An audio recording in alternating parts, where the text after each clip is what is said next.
찬송가 91장입니다.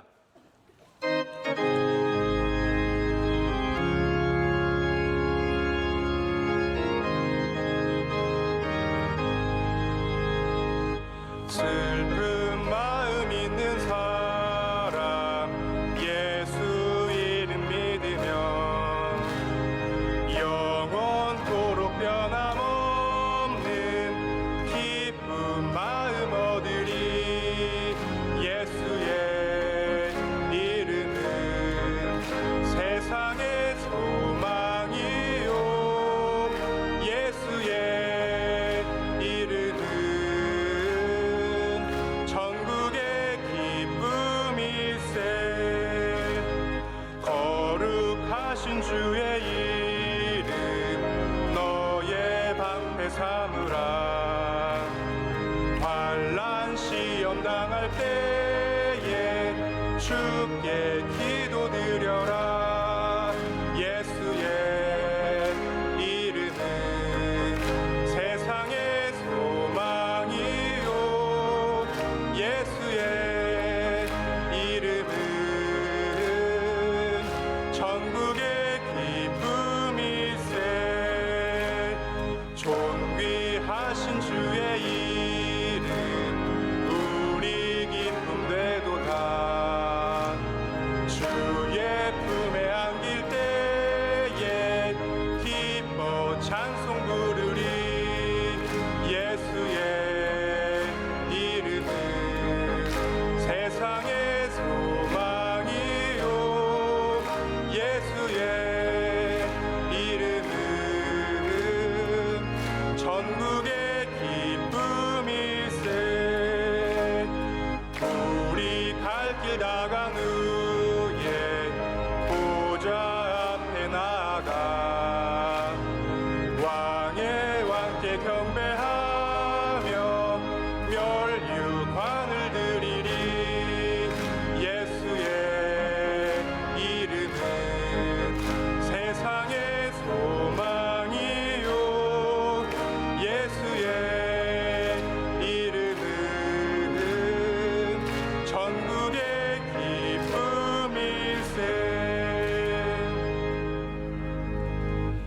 오늘 우리에게 주신 하나님의 말씀은 신약 성경 고린도후서 5장 16절에서 21절의 말씀입니다.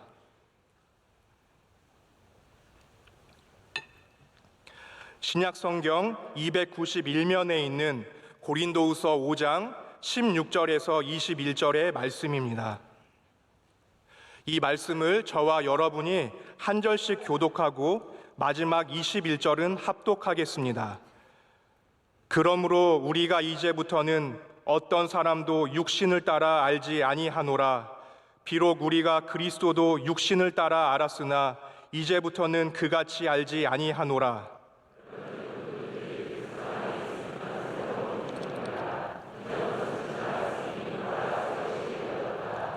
모든 것이 하나님께로서 났으며 그가 그리스도로 말미암아 우리를 자기와 화목하게 하시고 또 우리에게 화목하게 하는 직분을 주셨으니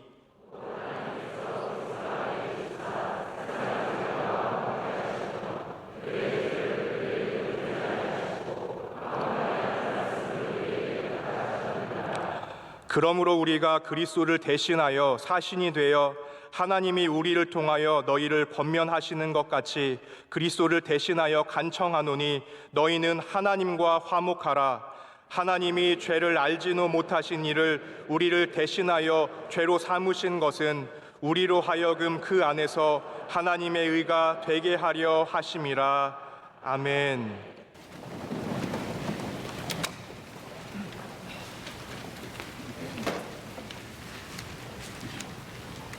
We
이제 하나님의 말씀을 듣는 시간입니다.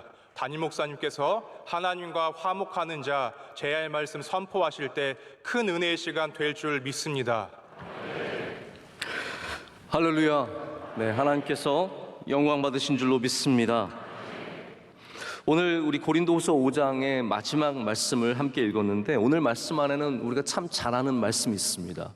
우리 그리스도 안에서 새로운 피조물이라는 것. 우리가 새로운 피조물이라는 사실이 다른 것으로는 불가능하고 오직 그리스도 안에 있을 때 가능한 것을 성경은 말하고 있습니다. 자, 고린도 교회 상황을 다시 한번 말씀을 드릴게요. 종종 목사님들 만나다 보면 그 교회 상황이 어떻다라고 얘기해 주시는 것을 들을 때가 있습니다. 목사님, 우리 교회는 뭐 젊은 사람들이 많고요, 또 혹은 우리 교회는 시골에 있어서 연령대가 높고요, 뭐 이런저런 교회 상황을 얘기해 주시잖아요. 그게 교회를 이해하는 데 굉장히 큰 도움이 됩니다. 제가 오늘도 새벽에 저 동탄에 있는 교회에 새벽 예배, 거기도 특별 새벽 집회를 하고 있어서 제가 거기 마침 목사님께서 좀 초청해 주셔서 제가 오늘 새벽에 갔다 왔습니다. 근데 거기는 새벽 예배가 5시예요. 그래서 여러분은 참 좋은 교회를 다니고 있다는 것을 아셔야 됩니다. 5시인데 새벽 4시 40분부터 찬양을 합니다. 그러면 성도들이 거의 다 그때쯤은 다 이미 와 있어요. 제가 참 놀랬던 것은 적은 교회가 아닙니다. 큰 교회인데 한 제 눈대중으로 봤을 때 60%가 젊은 가정이었어요. 그래서 오히려 나이 드신 분들보다 젊은 가정이 훨씬 많고 아이들 데리고 오셔서 그 교회 담임 목사님이 우리 명성교회에서 특별 새벽 집회를 통해서 많이 도전을 받으시고, 그래서 아이들을 앞에 앉혔어요. 아이들을 앞에 앉히셨는데 앉아있는 게 아니라 누워있더라고요. 애들이 누워서 거의 그렇게 요한처럼 예수님께 기대서 예배 드리는 것처럼 완전히 누워서 예배를 드리지. 하지만 얼마나 제가 많은 감동과 은혜를 받고 왔는지 모릅니다. 근데 제가 그 교회 갈 때 목사님께서 우리 교회는 이런 교회입니다. 우리 주변에는 뭐 이런 기업들이 있고 우리 교회 성도들은 이렇고 저희 교회가 몇 년 되었고 이렇게 말씀해 주시면 굉장히 이해가 되는 거죠. 여러분들도 고린도 교회를 이해하셔야 왜 고린도 전후서에 이런 말씀을 쓸 수밖에 없는지를 조금 더 아실 수 있는 거예요. 고린도 교회는 여러분 다 이미 이해하고 계십니다. 고린도 교회는 문제점들이 있었습니다. 고린도 교회는 잘 사는 교회였고요. 교회가 우리 교회 잘 살아요, 그러면 다 해결되는 건 아니잖아요. 잘 사는 교회였지만 그 안에 완전히 나뉘어져 있었습니다. 리더들로 인해서 그 사람들을 쫓아가는 파들이 형성이 되고 그 파들끼리 서로 갈등을 겪으면서 교회가 나뉘어져 있었습니다. 예수님을 믿지만 내가 누구와 더 가까우냐에 따라서 교회가 나뉘었습니다. 여러분, 이거 참 웃긴 일 아닙니까? 그런데 지금도 이런 일들이 수많은 교회에서 계속해서 반복해서 일어나고 있습니다. 이들은 예수님을 믿는다고 했지만 그 안에 여러 가지 타락의 모습이 있었습니다. 물질적인 타락도 있었고요, 성적인 타락도 있었습니다. 영적으로 혼란스러웠습니다. 여러분, 뜨겁게만 기도하면 되느냐? 아닙니다. 교회는 그리스도의 영광을 위해서 해야 됩니다. 할렐루야. 무엇을 하든지, 그것이 기도이든 예배이든 특순이든 찬양이든 이것이 하나님께 영광 올려드리는 것이 되어야지 서로 경쟁해서 우리가 더 훌륭하다, 내 은사가 더 뛰어나다, 나는 방언을 하니까 방언할래, 예배 중에 막 일어나서 방언하고, 이런 일들이 너무나 비일비재로 일어났기 때문에 거기에 대해서 고린도 전서에서 바울이 하나하나 조목조목 가르치는 것을 봤습니다. 교회가 사랑이 없었습니다. 여러분, 사랑이 없으면 교회가 아닙니다. 교회가 그냥 예배 드린다고 교회가 아니라 그 안에 그리스도의 사랑이 있어야 했을 줄로 믿습니다. 근데 우리가 고린도 후서를 와보면 또 다른 문제를 저희가 발견하게 됩니다. 그것이 무엇입니까? 그것은 목회자를 향한 존중이 전혀 없다라는 거예요. 바울을 향해서 끊임없이 공격하고 바울을 폄훼하고 바울을 왜곡하는 일들을 너무나 많이 했습니다. 그래서 이 바울이 그것들을 고치기 위해서 오늘 새로운 피조물로서 제시하고 있는 중요한 단어가 무엇입니까? 자, 우리가 그리스도 안에서 다 새롭게 피조물이 되었습니다. 자, 그러면 뭐 할까요? 이게 끝일까요? 그리스도 안에서 새로운 피조물이 되었으니까 이전 것은 지났으니 보라 새 것이 되었도다. 할렐루야, 아멘. 끝입니까? 아니죠. 바울은 새로운 피조물이 해야 되는 무엇인가가 있다는 거예요. 그것이 무엇입니까? 화해라는 겁니다. 하나님과의 화해. 할렐루야.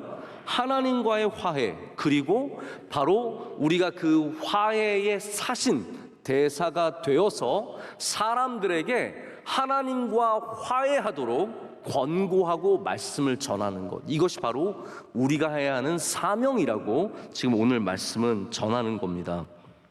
여러분, 고린도 교회가 제가 뭐 이렇게 나를 세워서 비판하고 싶어서 이런 말씀을 드리는 것이 아니라 그냥 객관적으로 성경에 있는 내용만 말씀을 드리는데요. 한마디로 말하자면 은혜가 부족했어요. 여러분, 교회는 은혜가 있어야 합니다. 할렐루야. 은혜가 있어야 합니다. 은혜가 있으면요, 찬양이 참 좋습니다. 누가 앞에 나와서 특순하시면 다 하나하나 너무 좋아 보입니다. 제가 그 생각을 해봤어요. 제가 오늘도 그 동탄에 있는 교회 가서 이렇게 젊은 많은 분들 보면서 이 교회 참 훌륭하다, 대단하다 그렇게 생각했는데 우리 교회 와서 보니까 더 많아요. 너무 감사한 거예요. 여러분, 꼭 젊은 오해하지 마십시오. 제가 젊은 분만 감사하다고 말씀을 드리는 것이 아니라 여러분, 뭐든지 은혜로 보면 감사하다라는 거예요. 찬양대 찬양도 은혜로 보면 너무 감사한 거예요. 어떻게 수요일날 이렇게 나오셔서 이렇게 찬양을 하실 수 있으실까? 너무 감사한 거예요. 섬기시는 모습 보면 감사. 우리 찬양팀 감사한 거예요. 만일 한국 아카데미 섬겨주신 거 감사하고 11교구 최고입니다. 너무너무 감사합니다. 얼마나 감사합니까? 은혜가 있으면 감사해요. 가정도 은혜가 있으면 감사합니다. 명성교회는 은혜가 있는 교회가 되기를 원합니다. 바울은 지금 그리스도로 말미암아 이 교회에 은혜가 넘치기를 원하는 것이죠. 그렇다면 바울이 이 교인들에게 원하는 가장 중요한 것이 무엇일까요? 원로 목사님께서 이제 그런 말씀을 하셔서 참 많이 감동이 되었습니다. 하나님, 제 소원은요, 주님 잘 믿는 거예요. 여러분, 그거 굉장히 유명한 말씀이세요. 이렇게 한번 말씀을 이어가지 못하시고, 하나님, 제 소원은요, 예수님 잘 믿는 거예요. 저는 여러분, 그게 사실은 우리 목회자가 우리 교인들에게 바라는 가장 최고의 모습입니다. 여러분, 제가 여러분에게 무엇을 바랄까요? 바라는 거 아무것도 없습니다. 여러분, 예수님 잘 믿으십시오. 그러면 된 겁니다. 그러면 최고인 겁니다. 더 이상이 없습니다. 바울이 고린도 교회 교인들에게 원하는 것이 무엇이냐? 오늘 말씀에 나오는 것처럼 예수님 안에서 바로 예수님을 올바로 믿고 따르고 변화받는 그것입니다. 여러분, 예수님 안으로 들어가면 우리는 변화받게 되어 있습니다. 예수님 밖에 머물면 절대로 변화받을 수가 없습니다. 마치 그 삭개오의 공간 안으로 예수님께서 들어가셨을 때 그 삭개오가 온전히 변화되는 것처럼, 여러분, 그것을 성경은 아주 오묘하게 표현합니다. 예수님 안이라는 거, 오늘도 제가 몇 번에 걸쳐서 이 예수님 안이라는 표현을 쓸 텐데요, 예수님 안이라는 표현은 누가 먼저 안으로 들어가는 그런 개념이 아닙니다. 예수님 안은 우리가 예수님께서 내 안에 오셔도 우리는 예수님 안에 거하는 것이고, 우리가 예수님께 가도 우리는 예수님 안에 거하게 되는 것이죠. 신비로움이 그 안에 있습니다. 그래서 예수님 안으로 들어가면 변하게 되는데 그것을 오늘 새로운 피조물이다 라고 말하고 있습니다. 새로운 피조물이 되면 우리는 지금까지 알아왔던 것과 다른 것을 알게 됩니다. 지금까지 이런 줄 알고 살았어요. 그런데 예수님을 믿고 나니까 그게 아닌 거예요. 우리의 목적이 바뀌게 되고 우리 생각이 바뀌게 되고 우리 삶의 방식이 다 변화받게 되는 것입니다. 이것이 바로 이전 것은 지나갔으니 보라 새 것이 되었도다의 의미입니다. 우리가 알아왔던 것이 항상 진리는 아닙니다. 많은 분들이 경험을 진리처럼 여기는데요, 사실 그렇지 않습니다. 경험은 진리가 아닙니다. 경험일 뿐입니다. 수많은 경험들, 수많은 생각들, 사상들이 사실은 진리가 아니었다는 것이 시간이 지나면서 드러나게 됩니다. 지구가 중심이고 온 우주가 지구를 중심으로 돈다고 생각을 언제까지 했습니까? 중세까지 하게 된 겁니다. 그런데 지금은 음모론자가 아니면 그렇게 생각하는 사람 없습니다. 혹시 여러분 중에 아직도 지구를 중심으로 세계가 돈다고 생각하시는 분 계십니까? 우주가 돕니까? 그건 여러분이 돈 거죠. 뭔가 도는 거의 주체가 바뀌었죠. 음모론자들은 요즘에도 여러분 신기한 음모론자들 굉장히 많습니다. 지구가 평평하다고 믿는 분들도 있어요. 그래서 어떤 NBA 농구 선수는 지구가 평평하기 때문에 웬만하면 비행기 안 탄대요. 나중에 가다 툭 떨어질까 봐 겁이 나가지고 안 탄다는 얘기도 제가 들은 적이 있습니다. 여러분, 과학은 어떤 객관적인 실험을 통해서 증명된 사실이지만 당시에 맞았던 것이 지금은 틀리는 일들이 얼마나 비일비재하게 많은지 모릅니다. 그래서 과학이라는 것이 우리가 보기에 진리처럼 여겨지지만 사실일 뿐이지 진리는 아니라는 거예요. 그때, 그 당시, 그 방식으로는 진리인 것들이 지금은 아닌 것이 너무나 많습니다. 오늘 16절 말씀을 한번 보시길 바랍니다. 16절 말씀에 이렇게 적고 있습니다. 그러므로 우리가 이제부터는 어떠한 사람도 육신을 따라 알지 아니하노라. 비록 우리가 그리스도도 육신을 따라 알았으나 이제부터는 그같이 알지 아니하노라. 아멘. 자, 여기에 중요한 단어가 두 번 반복이 됩니다. 이제까지는 그렇게 알았지만, 이제까지는 육신을 따라서 그리스도를 알았다는 거죠. 바울도 여러분 생각해 보십시오. 바울이 예수님을 몰랐습니까? 예수님을 알았습니다. 예수님에 대해서 소문도 들었고요. 예수님에 대해서 아는 것이 많았습니다. 그런데 어떻게 알았습니까? 육신으로 알았습니다. 육신으로 알았기 때문에 바울은 예수님 믿는 사람들 다 쫓아다니면서 그 사람들을 죽이려고 했던 사람입니다. 그런데 바울이 나중에 예수님을 어떻게 알게 됩니까? 영적으로 알게 되죠. 영적으로 알게 되니까 지금까지 알았던 것이 아니라는 거예요. 육신으로 예수님을 알 때는 예수님의 모습이 어떠한 모양이었어요. 그런데 영적으로 알고 되니까 예수님은 구주신 거예요. 우리 주님이시고 우리 죄를 사해 주시는 것이고 우리를 용서하시고 사랑하시고 품어주시고 우리에게 새로운 삶을 영생을 주시는 겁니다. 할렐루야. 그것을 아는 사람이 복된 사람입니다. 여러분, 지금까지 예수님을 믿지만 아직도 육신으로 아시는 분들이 있다면 오늘 이 시간 영적으로 주님을 아시는 은혜가 있으시길 축복합니다. 육신으로 주님을 아는 것이 무엇입니까? 첫 번째로는 사람으로 아는 것입니다. 바울이 예수님을 선지자 정도로 취급했죠. 근데 지금도 수많은 사람들이 예수님을 뛰어난 사람, 성인, 성자라고 생각을 합니다. 아, 예수님처럼만 살면 얼마나 좋겠습니까? 예수님 같은 삶을 살아야죠. 근데 여러분, 예수님은 성인이 아니라 하나님이십니다. 육신으로 알면 예수님은 사람에 지나지 않습니다. 제가 가끔 이슬람들의 얘기를 이렇게 한 번씩 귀 기울여 들을 때가 있습니다. 이슬람은 과연 기독교를 뭐라고 할까? 우리 기독교의 특별히 중요한 인물들, 아브라함, 모세, 이런 사람들에 대해서 뭐라고 할까? 이렇게 귀 기울여 들어보면 그들 나름대로 갖고 있는 이 기독교를 이해하는 방식이 있어요. 그 중에 하나가 뭐냐면 그들을 이 쿠란에도 예수님이 나옵니다. 예수님의 어린 시절도 나오고 다양한 내용들이 나오지만 결국은 예수님은 사람인 거예요. 선지자인 거예요. 우리 중에 한 명인 것이죠. 바울도 그렇게 알았다는 거죠. 바울도 육신으로 예수님을 알 때는 예수님 따르는 모든 사람들 다 죽여야만 하는 그런 사람이었지만 하나님께서 그 바울에게 영적으로 예수님을 만나게 하신 후에는 그 바울이 전혀 새로운 시각을 갖게 되는 겁니다.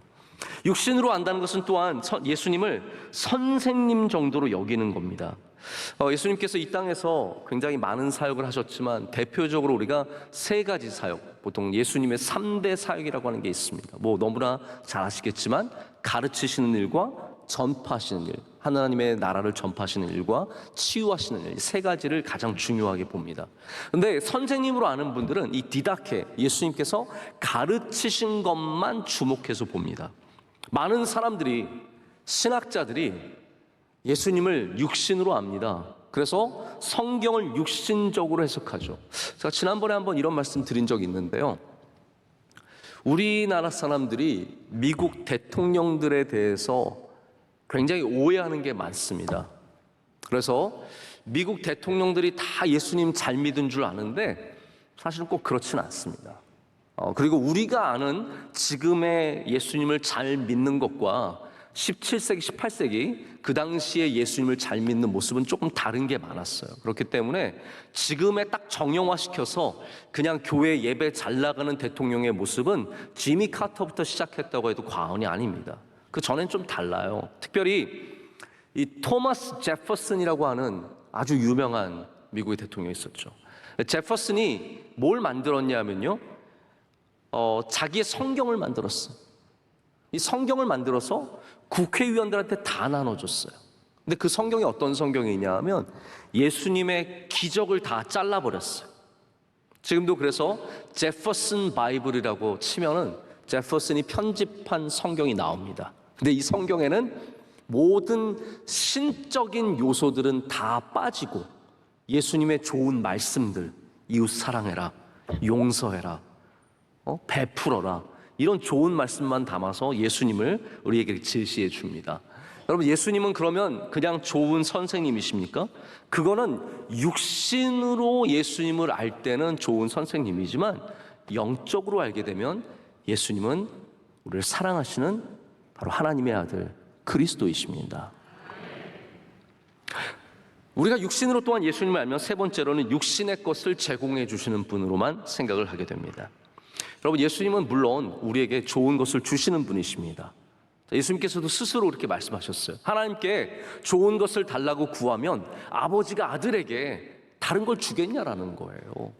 어떻게 그러겠냐라는 거죠. 예수님도 마찬가지로 우리에게 좋은 것을 주시는 분이십니다. 하지만 예수님의 목적이 우리를 그냥 세상에서 잘 먹고 잘 살게 하는 것은 아닙니다. 그게 예수님의 목적은 아니라는 거예요. 그럼 예수님의 진정한 목적은 무엇입니까? 바로 우리를 하나님과 화해하게 하는 것이며 또 우리의 삶 가운데 영과 육이 다 잘 되기를 원하시는 거죠. 그래서 다시 한번 말씀드리지만 오늘 혹시 여러분 안에 조금이라도 예수님을 육신으로 믿는 일이 있으시다면 오늘 영적으로 예수를 믿으시는 은혜가 있으시기를 축복합니다. 우리 삶 가운데 어떤 사건이나 계기를 통해서 전혀 다른 이해를 갖게 되는 경우가 있습니다. 바울이 그런 거죠. 바울은 이 다메섹으로 가는 도중에 예수님을 만났습니다.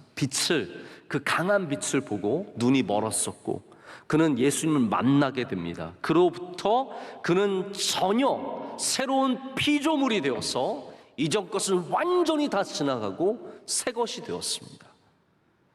여러분, 우리 대한민국의 코로나 기간 동안에 한국 교회가 굉장히 많은 어려움을 겪었습니다. 정말 많은 억울한 일들도 많이 당했고 또 수많은 오해와 비난을 많이 들어야만 했습니다. 때로는 수긍이 되는 뭐 그럴 수 있겠지 하는 부분도 있지만 사실 대부분은 어이없는 무지함과 또 교회를 핍박하는 그러한 의도적인 폄훼가 있다는 것을 저희가 잘 알고 있죠. 근데 왜 사람들이 이렇게 할까요? 미워하는 사람들은 우리가 어쩔 수 없습니다. 그런데 문제는 뭐냐 하면 모르기 때문에 그러는 사람들도 굉장히 많다라는 거예요. 오늘 말씀의 마지막 부분도 그렇지만 우리가 해야 되는 것은 이 세상의 사람들이 왜 교회가 있는지를 알게 하는 것에 있습니다. 우리는 왜 교회가 있어야 하는지를 우리 일반인들에게도 예수를 믿지 않는 사람들에게도 알려야 하는 그런 책임을 갖고 있어요. 알면 달라지는 거예요. 여러분 잘 들어보세요. 저를 아시면요, 저 굉장히 괜찮은 사람인 걸 아실 수 있으세요. 모르셔서 그래요. 모르니까 목사가 그렇겠지. 아니, 알면 달라질 수 있어요. 저 집사님 벅지 보기엔, 뒤에서 보기엔 되게 인상 팍팍 쓰는 것 같지만 가서 말 걸어보면 너무 따뜻하고 좋은 분이신 거예요. 알면 달라지는 게 얼마나 많은지 모릅니다. 여러분, 우리는 알아야 합니다. 할렐루야. 먼저는 하나님을 바로 알아야 되고요, 예수님을 알아야 되고, 교회를 알아야 합니다. 알면 바뀌는 일들이 참 많습니다.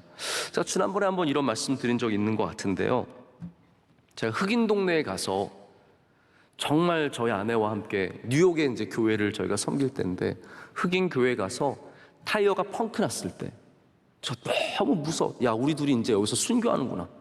정말 저는 두려워. 제가 알거든요. 그 지역이 흑인들밖에 없는 지역인 걸 너무나 잘 알기 때문에, 야, 이제 큰일 났다. 근데 제가 밖에 나가서 타이어를 아무리 휠을 빼려고 해도 이게 오래된 차고 막 이게 헛돌아가지고 볼트가 안 맞는 거예요. 그 렌치랑 안 맞아서 헛도는 거예요.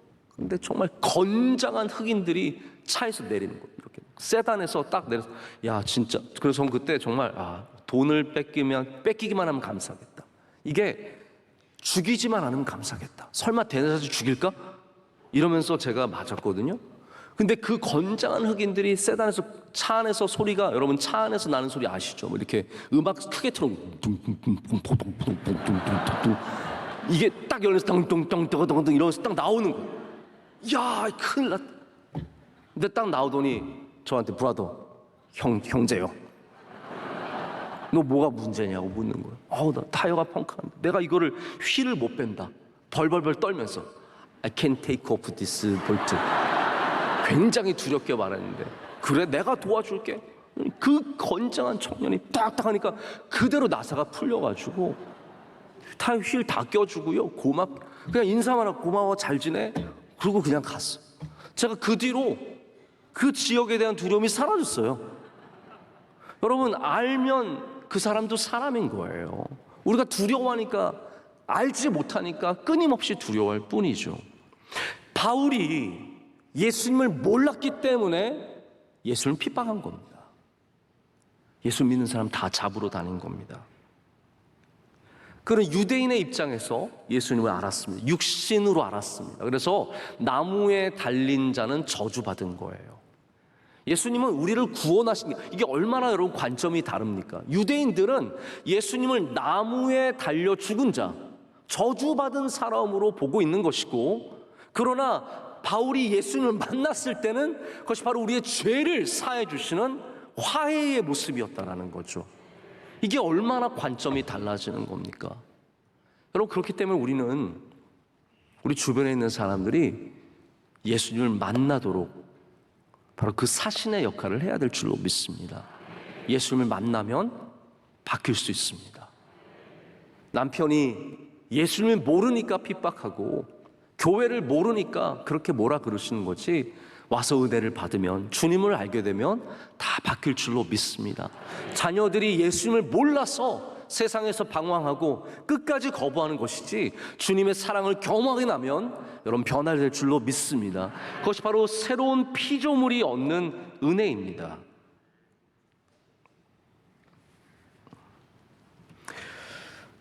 이 아니라는 표현, 그리스도 아니라는 표현은 우리와 예수님과의 관계의 핵심을 말해주고 있습니다. 굉장히 유명한 신학자이자 목사님이죠. 존 머레이 목사님이 말하기를, 그리스도 아니라는 이 표현, 엔 크리스도, 엔 퀴리오, 인 크라이스트는 구원의 가장 핵심적인 표현이래요. 여러분, 그리스도 안에 거하시길 축복합니다. 그게 가장 복음의 핵심적인 부분입니다. 우리가 무슨 일을 하든지 그리스도 안에서 해야 됩니다. 자, 근데 제가 한번 이 그리스도 아니라는 표현을 지난 부활절인가요? 언제 한번 여러분께 설명을 드린 적이 있어요. 짧게 설명을 드렸는데, 우리가 보통 그리스도 아니라는 건 인이라고 하는 그 인사이드라는 개념을 갖고 있잖아요. 그런데 이러한 아니라는 표현이 사실 성경 안에서는 굉장히 다양한 의미를 갖고 있습니다. 주님을 통하여, 주님에 의하여, 이게 다 엔 크리스토예요. 그래서 우리가 제자에 대해서 얘기할 때 있지 않습니까? 주님을 따라간다. 그거 여러분 엔 크리스토입니다. 주님을 따라가는 거 엔 크리스토인 줄로 믿습니다. 주님을 바라보는 거 그게 엔 크리스토예요. 주님과 동행하는 것 그것이 엔 크리스토입니다. 그래서 단순히 어떻게 보면 우리가 안에 있는 어떤 경험만이 아니라 예수님과 하는 모든 관계가 엔 크리스토인 거예요. 주님의 손을 붙잡든지, 주님과 함께하든지, 주님께 기도하든지, 주님께 예배하든지, 주님께 찬양하든지, 이 모든 것들이 구원의 능력이 담겨져 있는 겁니다. 엔 크리스토. 우리가 그리스도 안에 있을 때 우리는 새로운 피조물이 된다고 합니다. 그리스도 밖에서 구경하면서, 교회를 구경하면서 새로운 피조물이 될 수는 없습니다. 구원의 경험을 하는 사람들이 바로 새로운 피조물의 경험을 하게 됩니다. 성경은 제가 이번에도 새롭게 배운 사실인데 저도 늘 그게 어떻게 보면 마음에 있었거든요. 바울이 엔크리스토를 참 많이 말하는데 엔크리스토를 가장 잘 설명해 주는 복음서의 말씀이 뭘까요? 요한복음 15장의 말씀이잖아요. 너희가 내 안에 내가 너희 안에 거하면 너희가 열매를 많이 맺나니. 할렐루야. 이 말씀처럼 엔크리스토를 명확하게 설명하는 게 없는데요. 그래서 요한복음과 바울 서신이 이 엔크리스토를 가장 많이 다루고 있는 거예요.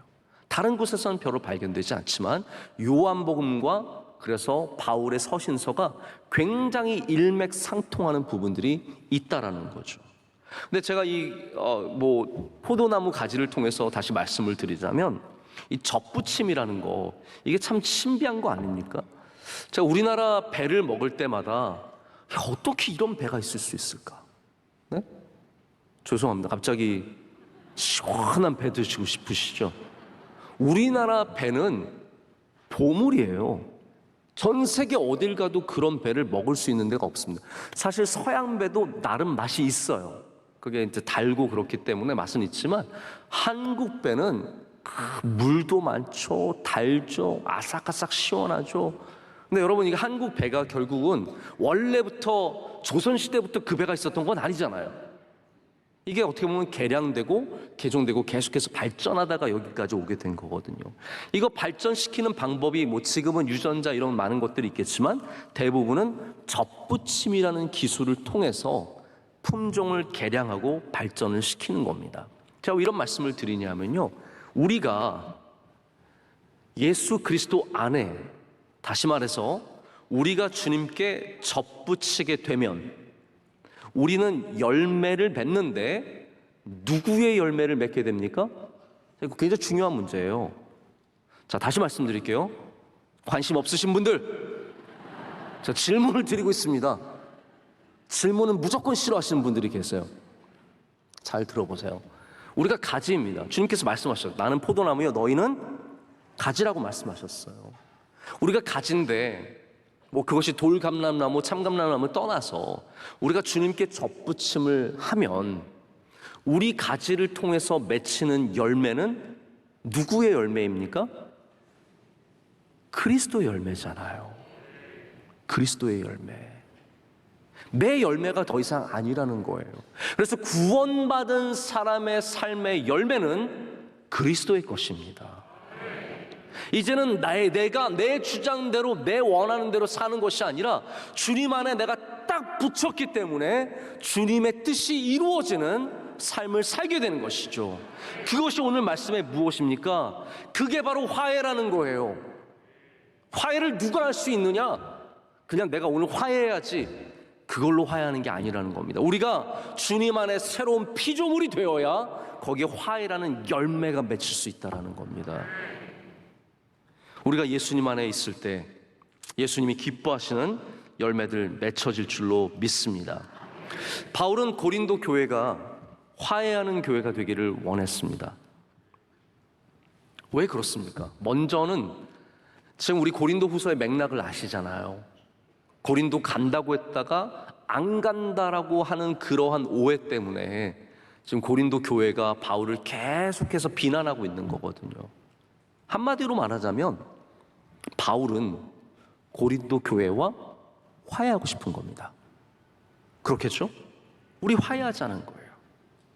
우리 잘 지내자는 거예요. 그런데 이 화해가 어떤 의미의 화해일까요?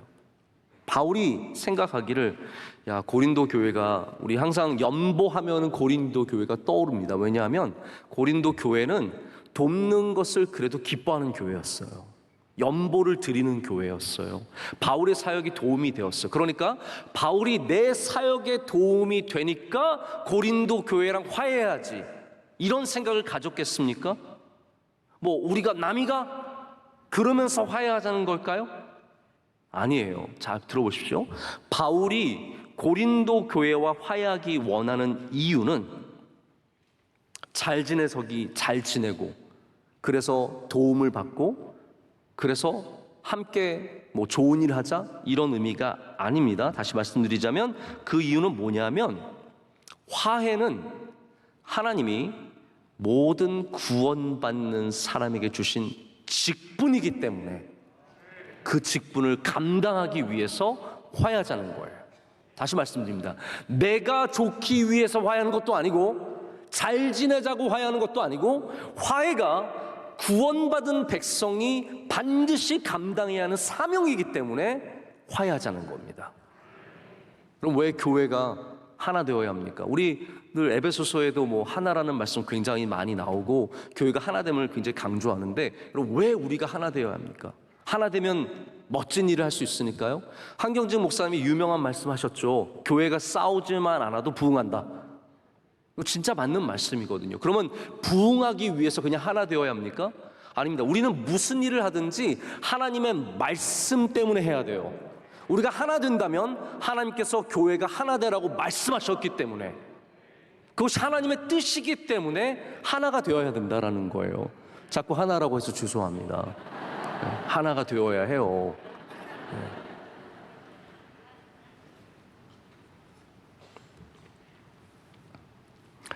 우리가 그리스도 안에서 새로운 피조물이 되면 이전 것은 잊어버려야 됩니다. 예전에 싸웠던 거, 예전에 미워했던 거, 예전에 세상에서 놀았던 거, 그 잊어버리라는 거예요. 육신으로 알았던 모든 것들을 잊어버리라는 겁니다. 내가 주님을 육신으로 믿었을 때 내가 내 혈기로 믿어가지고 남들보다 더 잘하기를 원했고, 교회 앞에서 서서 사람들에게 알려지기를 원했고, 그것이 만약 있었을지라도 우리가 정말 예수를 믿는 믿음으로 주님을 더 이상 육신으로 알지 않고 영으로 알게 되면 예전 것은 버려야 된다는 거예요. 옛날에 막 싸우고 끊임없이 팔을 이루었고 내 은사를 더 자랑했고, 그거 다 뒤로 버리라는 거예요. 보라, 새 것이 되었도다. 새 것은 뭘 해야 됩니까? 여러분 새 거 좋아하시잖아요. 새 거는 뭐 합니까? 새 거가 해야 되는 일은 바로 하나님이 주신 사명을 감당하는 것입니다. 화해입니다. 화해. 신혼부부가 신혼여행을 좋은 곳으로 갔습니다. 저는 가끔 주례하다가 이렇게 신혼부부들에게 어디 신혼여행 가냐고 물어봅니다. 근데 대부분 제가 알고 있기 때문에 물어보는 거예요. 모르는 경우에 물어보지 않습니다. 주로 누구한테 물어보냐면 하와이 가는 사람들한테 물어봅니다. 왜냐고요? 부러워서요. 하와이 갑니다. 여러분 하와이 푸른 바다가 쫙 펼쳐져 있고 바람은 선선하게 불고, 그렇다고 그냥 믿으세요. 하와이가 그렇다고 생각. 야자나무들이 쫙 서 있고 좋은 곳에 도착해서 아름다운 호텔에 들어갑니다. 너무너무 아름답고 너무너무 좋아요. 식당도 좋은 곳을 예약해가지고 정말 로맨틱하게 석양이 다 떨어지고 있는데 신혼부부가 앉아서 맛있게 랍스터를 아구다구씩 먹고 있습니다. 먹고 있습니다. 너 먹어, 나 먹어. 그러다가 별거 아닌 일로 돌아가는 길에 싸우는 거예요. 멀찌감치 떨어져 갔습니다. 신혼부가 올 때는 팔짱 끼고 난리를 치고 오더니 갈 때는 서먹서먹해져 가지고 돌아가는 길에 멀리 떨어져서 갑니다. 여러분, 내내 신혼여행 내내 그 마음이 사라지지 않고 남아서 힘듭니다. 여러분 어떻게 할까요? 화해해야죠. 화해해야지 잘 살잖아요. 그래가지고 결국 신혼여행 가서 한 번 토라져서요 싸워가지고 헤어지는 사람들도 의외로 많은 건 아니지만 있습니다. 여러분 우리 귀한 인생 화해해야 합니다. 할렐루야. 우리에게 주신 귀한 직분이 화해의 직분이라는 거예요. 우리는 화해하는 주의 종들이 되어야 합니다. 그런데 화해가, 우리 18절 말씀 한번 보실까요? 18절 말씀 한번 다 같이 읽겠습니다. 함께 읽겠습니다. 모든 것이 하나님께로서 났으며 그가 그리스도로 말미암아 우리를 자기와 화목하게 하시고 또 우리에게 화목하게 하는 직분을 주셨으니. 아멘. 자, 이 말씀을 여러분 꼭 잘 기억하시길 바랍니다. 처음에 뭐라고 하고 있냐면요, 모든 것은 누구에게서부터 났어요? 하나님께로서 났다라고 합니다. 자, 이 말씀이 얼마나 귀한 말씀인지 모릅니다. 이 말씀은 어떤 말씀이냐면요, 우리의 화해조차도 우리의 노력과 우리의 의도와 우리의 좋은 마음으로 시작하는 것이 아니라 화해를 누가 시작하셨어요? 하나님께서 시작하셨다라는 거예요. 하나님께서 우리와 화해하시기로 작정하셨기 때문에, 하나님께서 화해를 시작하셨기 때문에 예수님을 그 화해의 제물로 이 땅에 보내주셨고 우리와 화해를 맺기를 원하셨으며, 그리고 우리도 그 화해의 직분을 갖기를 원하시는 겁니다. 다 하나님이 시작하셨습니다. 우리가 하나님과 화해된 것은 우리가 잘해서가 아니라, 내가 기도를 많이 해서가 아니라, 내가 1000번째 드려서가 아니라 하나님이 화해하시기로 작정하셨기 때문이라는 거예요. 다시 말하자면 우리의 모든 구원의 시작은 하나님으로부터 이루어진다라는 겁니다. 우리의 선한 행위, 우리의 좋은 마음, 남들보다 조금 착한 거, 그거 아무 의미가 없습니다. 우리는 상당히 상대적인 도덕성을 갖거든요. 내가 쟤보다는 낫다라는 거예요. 내가 저 사람보다는 훌륭하다는 겁니다. 내가 그래도 저 사람보다는 잘 믿고 저 사람보다는 기도 열심히 하고. 여러분, 하나님 앞에 누구보다 더의 의미는 아무 의미가 없습니다. 화해도 구원도 은혜도 다 하나님에게서 우리에게로 오는 줄로 믿습니다. 그렇기 때문에 우리의 직분 또한 내가 착해서 화해하는 것이 아니라 하나님께서 주셨기 때문에 화해하는 사람들이 되어야 된다는 거예요. 제가 사람들을 만나보면 교인들 중에도 조금 더 착한 분들이 계시고요, 조금 더 깐깐한 분들도 계시고 약간 못된 분들도 계세요. 사실입니다. 여러분, 그렇지 않아요? 교인들 같은 교인들이지만 다 다릅니다. 그런데 오늘 우리가 내가 착해서 화해한다고 생각하지 마시고 우리 모두가 다 화해의 직분을 받아야 할 줄로 믿습니다. 그것이 바로 구원받는 사람들이 가져야 하는 사명이기 때문입니다. 제가 말씀을 정리하고 맺겠습니다. 여기 화목에 대한 분명한 콜링이 있습니다. 우리는, 자 보십시오, 우리는 트러블 메이커가 아니라 피스 메이커들이 되어야 합니다. 어디에 가보면 늘 문제를 일으키는 사람이 있습니다. 제가 아는 목사님 한 분이 미국에서 지난 몇 년간 어려운 코로나 시국에 열심히 목회를 하면서 교회를 지켰어요. 이번에 갔더니 안타깝게도 교회를 사임하셨습니다. 이유를 들어보니까 거기에 목사님을 너무 괴롭히는 교인 한 분이 계셨대요.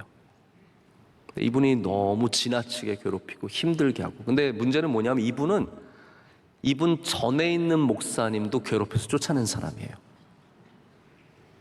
새로운 목사님, 제가 볼 때는 그 목사님 저보다 훌륭한 훨씬 좋은 목사님이세요. 여러분이 아마 그 목사님 만나면은 천국같이 교회를 지낼 수 있을 거예요. 그런데 그분은 아닌 거예요. 늘 트집 잡고 문제를 만들고 결국 목사님이 사임할 정도로 몰아세운 거예요. 교회가 이제는 안 거예요. 누구를 모셔와도 결국은 나가게 되어 있다는 거예요. 그래서 이 목사님이 그만두신 후에 그분도 쫓겨났대요. 교인들이 다 힘을 모아서 더 이상 안 되겠다는 거예요. 그분이 교회를 나가셨대요. 그래서 이분이 나가셨으니까 제발 돌아오라고 목사님께 지금 간청을 하고 있는데, 목사님께서 너무 많이 상처를 받아서 지금 주저하고 있는 중에 있다는 얘기를 제가 들었습니다. 여러분, 우리 명성교회 교인들은 어디를 가든지 피스메이커들이 되시길 축복합니다. 왜냐하면 예수님께서 이 땅에 우리와 하나님을 화목하게 하기 위해서 오셨기 때문에 우리가 그 사명을 감당해야 된다는 거죠. 그것을 오늘 우리에게 직분이라는 표현과 함께, 또 마지막에는 우리가 20절에는 사신, 보통 우리가 엠베서더라고 하는 거죠. 바로 대사의 직분을 얘기하고 있습니다. 제가 이 화해의 19절에 나오는 화해의 세 가지만 여러분께 좀 읽어드리고 말씀을 맺겠습니다. 우리 19절 말씀 다 함께 읽겠습니다. 곧 하나님께서 그리스도 안에 계시사 세상을 자기와 화목하게 하시며 그들의 죄를 그들에게 돌리지 아니하시고 화목하게 하는 말씀을 우리에게 부탁하셨느니라. 아멘. 여기 화해의 세 가지 중요한 의미가 나옵니다. 첫 번째는 그리스도 안에 계시다라는 것이죠. 그것은 무슨 말입니까? 제가 아까 말씀드렸다시피 그리스도 안에 계시는 것은 다양한 의미를 갖고 있습니다. 화해는 그리스도를 통하여 하신다는 말씀입니다. 그리스도를 통하여 화해한다는 것이죠. 두 번째는 우리의 죄를 우리에게 돌리시지 않는다는 것, 바로 우리의 죄를 용서하시고 잊어주심으로 말미암아 바로 화해하시는 것을 말하고 있습니다. 하나님께서 우리와 화해하시는 이유는 바로 그리스도를 통해서 우리의 죄를 용서해 주셨기 때문입니다. 그리고 바로 우리에게 그 화목하게 하는 말씀을 부탁하십니다. 우리가 바로 그 화목의 도구가 되어서 이 땅과 하나님을 화목하게 하는 그러한 사신의 역할을 감당해야 할 줄로 믿습니다. 여러분, 어디를 가든지 화목하게 하신 주의 백성들 되시기를 축복합니다. 우리 함께 찬양하시겠습니다. 찬양하실 때 하늘의 문을 여소서 함께 찬양하겠습니다.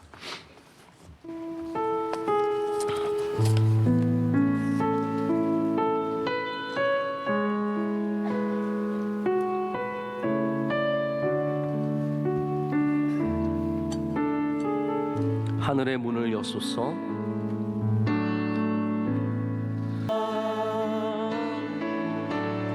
다시 한번 하겠습니다. 하늘의 문을 여소서. 말하겠습니다. 이곳에 오시옵소서. 이곳에 오소서. 이곳에 앉으소서. 이곳에서 드리는 예배를 받으소서. 주님의 이름이, 주님의 이름만이, 오직 주의